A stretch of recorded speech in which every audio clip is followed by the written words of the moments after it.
পারে না, আমাকে আল্লাহ ইনভাইট করেছে, দ্যাটস ওয়াই আমার যাওয়া। আসলে সবাই চাইলেও কিন্তু পায় না, অনেকে কোটি কোটি টাকা থাকে বাট যেতে পারে না। কিন্তু মাশাআল্লাহ আমি যেতে পেরেছি, এটা আমি লাকি মনে করি। আর আমি প্রতি বছর যেতে চাই একবার করে উমরাতে।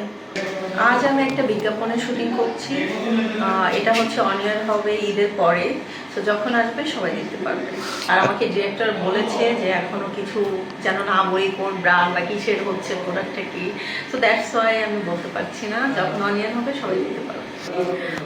আমি তো অনেকদিন ধরেই উমরাতে ছিলাম, সো আমার ঈদের কাজ করা হয়নি।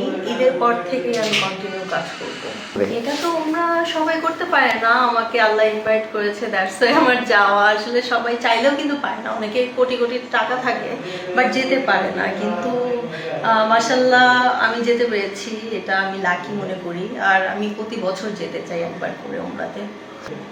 আমার তো আলুর চপ পছন্দ, বেগুনি পছন্দ। সো এই টাইপের খাবার আনহেলদি বাট এগুলো ভালো লাগে, বিরিয়ানি ভালো লাগে। সো রোজায় তো অনেক ধরনের খাবার আসে, যেমন জিলাপি, তারপর লাচ্ছি, এইসব খাবার খাওয়া হয়।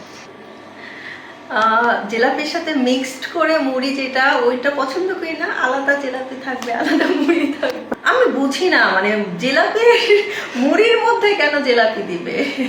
জিলাপি আলাদা থাকবে, আমরা আলাদা খাবো, কেন একসাথে দিতে হবে?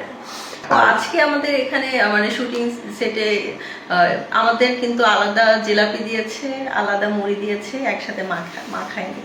সো অন্য অন্য শুটিং সেটে আমি শুনেছি সব নাকি একসাথেই মাখায়। সো এটা কেন করে? এটা করা উচিত না। আচ্ছা, রমজানে তো নামাজ পড়ছি, তাহাজ্জুদ পড়ছি, তারাবি পড়ছি, দেন রোজা থাকা হচ্ছে, আর হচ্ছে শপিং বিজি। আমি তো শপিং করতে অনেক পছন্দ করি। সো আমার আরও কেনাকাটা বাকি আছে, আমার ছেলের জন্য, আমার ভাইয়ের জন্য। সো সবার কেনাকাটা এখনো হয়নি, করবো। আমার তো আনলিমিটেড বাজেট থাকে, ওই রকম আমি আসলে চিন্তা করি না। বাট বলা যাবে না, বলতে চাই না। ওর যেটা ভালো লাগে সেটা কিনবে, ও তো পাঞ্জাবি, তারপর হচ্ছে যা যা দরকার ওগুলো।